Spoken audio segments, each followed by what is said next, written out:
मी Punjab duck आज आहे 23 April 2025 आणि मी आलेलो आहे नागपूरकडे जात आहे। मी चंद्रपूर ताडोबाच्या जंगलकडे जात आहे आणि हे काय इथं समृद्धी या ठिकाणी संपत आहे, म्हणजे या ठिकाणून मी अंदाज देणार आहे। आणि ह्या नागपूरकडे आहे म्हणून सुरुवातीला सर्वात सांगतो की नागपूर भागातल्या सर्व शेतकऱ्याला सांगू इच्छितो की तुमच्याकडे म्हणजे 30 एप्रिल 1, 2, 3 मेच्या दरम्यान चांगला पाऊस पडणार आहे, गारपीट होणार आहे, म्हणून तुम्ही तुमच्या पिकाची काळजी घ्या। कारण की 30 एप्रिल 1, 2 मे 1, 2, 3च्या दरम्यान तुमच्या नागपूर भागामध्ये पूर्व विदर्भामध्ये चांगला गारपिटीसह वादळीसह पाऊस पडणार आहे, म्हणून तुम्ही हा अंदाज लक्षात घ्या। आणि योगायोगाने मी तुमच्या भागामध्ये ताडोबा जंगलाकडे जात आहे, म्हणजे ताडोबाला जात आहे, ताडोबा जंगल चंद्रपूर तिकडे एक प्रोग्राम आहे, तिकडे जात आहे आणि या ठिकाणी महाराष्ट्रातल्या सर्व शेतकऱ्याला अंदाज देत आहे।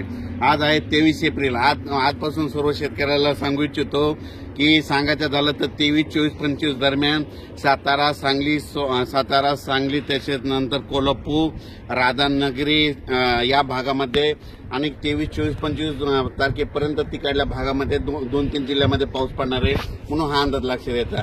त्याच्यानंतर कर्नाटकमध्ये पाऊस पडणार आहे, तेलंगणाला पडणार आहे। त्याच्यामुळे काय होणार आहे, जे कर्नाटकच्या सीमालगतचे जे भाग आहेत म्हणजे उमरगा झालं, नांदेड झालं, त्याच्यानंतर धर्माबाद झालं, त्याच्यानंतर धाराशिव, जत, मंगसूळ या भागामध्ये पावसाचं सत्र ह्या 5-6 दिवस चालूच राहणार आहे, म्हणून हे अंदाज लक्षात यायचा।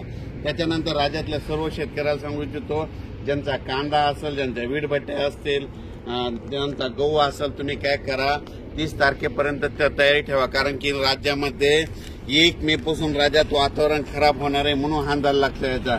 सांगायचं झालं तर मधल्या याच्यामध्ये उत्तर महाराष्ट्रात देखील 1 मे 1, 2, 3च्या दरम्यान एक पावसाची शक्यता आहे, म्हणून उत्तर महाराष्ट्रातल्या शेतकऱ्यांना अंदाज लक्षात यायचा।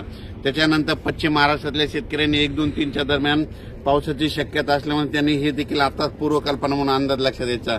पण नागपूरकडल्या सर्व शेतकऱ्याला सांगू इच्छितो, योगायोगानं मी तुमच्या भागाकडे आहे म्हणून तुम्हाला सांगतो 30 एप्रिल पासून 1, 2, 3च्या दरम्यान तुमच्या भागाकडे वादळी वाऱ्यासह चंद्रपूर, वर्धा, नागपूर, भंडारा, गोंदिया गारपीट होणार आहे, म्हणून तुम्ही तुमचा पिकाची काळजी घ्या।